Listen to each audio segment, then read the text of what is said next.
My name is Ruth Nyambura Mbagara. I am the mother to the trending boy, Ian Njoroge.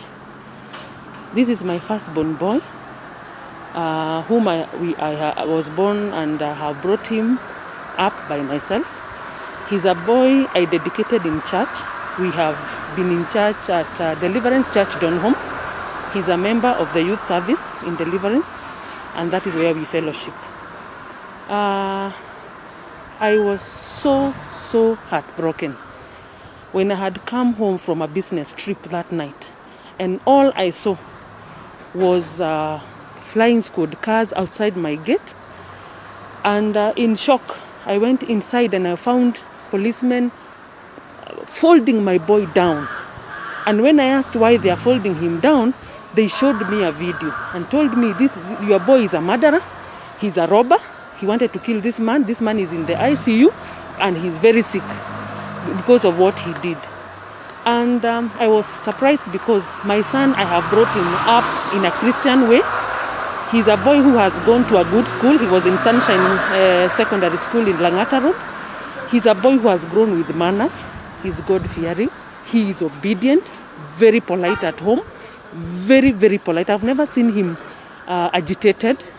So I am actually even not able to tell whether it's something must have happened to that boy. I asked him why. He told me, one, I wanted to bring the car back home before the time for going to church. And then on my way, I met this policeman. It is true, I made a U-turn. And when I asked him what he wants, he told me actually he wants 10,000. And I told him I cannot because I'm a student and this is my mother's car which I stole, which is kawaida for this young men. We understand, sometimes they sneak out and come back, which is okay. And he's a good driver. Nasikia he takes me to work. So he's someone I can trust him on the road. Even now, if you see that car, it's still intact. So it's a car I use for work, myself. So he told me he was asked for 10,000, which he didn't have. And he said he's going to call his friends so that they can changa for him. He told the police he can raise 5. And he refused even that 5. So when he was around there, some matatu guys came. And they're the ones who kind of told the police, you give this kijana the key to his car. And because he had really tried to plead with the policeman, because he didn't want time ya church ifike, kabla hajakuja home ndiye apeleke his sister to church. So he was looking at time and what the policeman is doing. So he became agitated. I'm thinking so. So that is what I can say. But my boy is not, that is the car I use. I cannot have a sword in my car.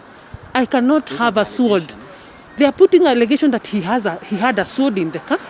And he had, so I'm wondering, if he had a sword in the car, that is the car I use. Me, can I have a sword? I'm a lady. Who can I shoot with a sword?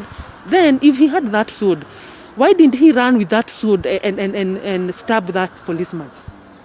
Within that scarf, because I'm using the videos we saw, where did he take that walkie-talkie they are saying he stole? My boy is not a thief. Even in my house, even if I leave 10 shillings there, I can assure you, he will never take it. Kenyans, I want to tell you, I'm speaking from like a mother who has been hurting, one, because of seeing how the boy has trended in a negative way. I want to apologize, first of all, and say what he did was not right. He was not supposed to beat that man. And I agree, and I already told him that was wrong. But at the same time, Kenyans, please, it is very wrong to say things that you don't know. How can you say he was arrested at his girlfriend's house? Am I his girlfriend? I'm his mother. Kenyans, stop blogging what you don't know. It is good to get down to the truth and say the truth. Today it is me. Tomorrow will be your son.